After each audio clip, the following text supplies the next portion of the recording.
Hello and welcome to Bonvoyagehunger. Today I'll be showing you how to make dry fruit brittles or dry fruit chikki.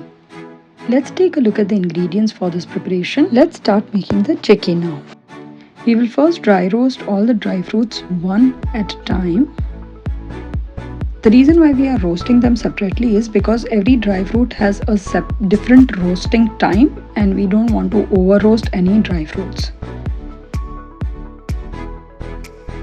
Once the dry fruits are roasted, you will leave them aside for cooling down.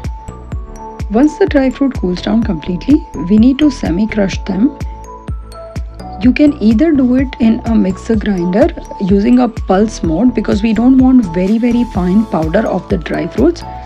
What I'm going to do is I've taken all the dry fruits in a Ziploc bag and I'm going to use a pestle to crush them so that it does not form a powder of it, but there are bites which will taste very delicious when you are munching on the chikki. We have our semi-crushed dry fruits ready. We will keep this aside.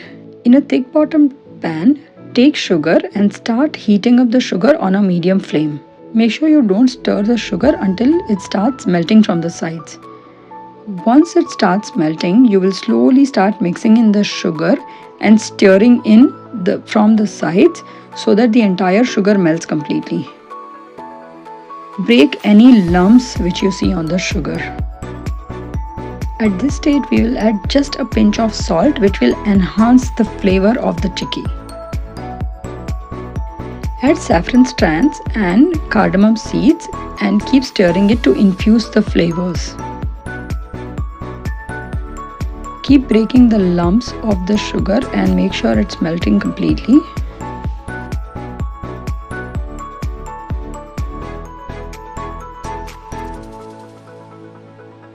Once the sugar melts, we will add in the butter and we will start stirring in the butter until it becomes a homogeneous mixture.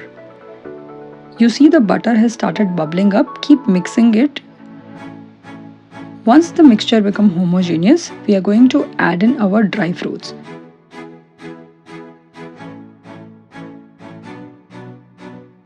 We have to be really quick at this stage because the moment you add dry fruits, it will start setting in. So mix it really quickly. Our mixture is ready now. We need to start rolling it into a chikki. So there are a couple of ways of doing it. You can put this mixture onto a parchment paper. You can grease your kitchen island and directly put it on the island. But when you're putting it on the island or using a parchment paper, and if you're going to use a rolling pin to flatten it out, please make sure that you're greasing your rolling pin. I'm going to be using a silicone mat on the top as well as the bottom. So I'm using a rolling pin first to spread out the chikki mixture. After that, I'm going to use my baking tray. This is just to ensure that I'm getting an even thickness of the entire chikki. And now, once I have the first layer ready, I'm going to use a rolling pin. This is a pizza roller which I'm using because this gives me an even thickness of the chikki. So I will try to roll it as thin as possible.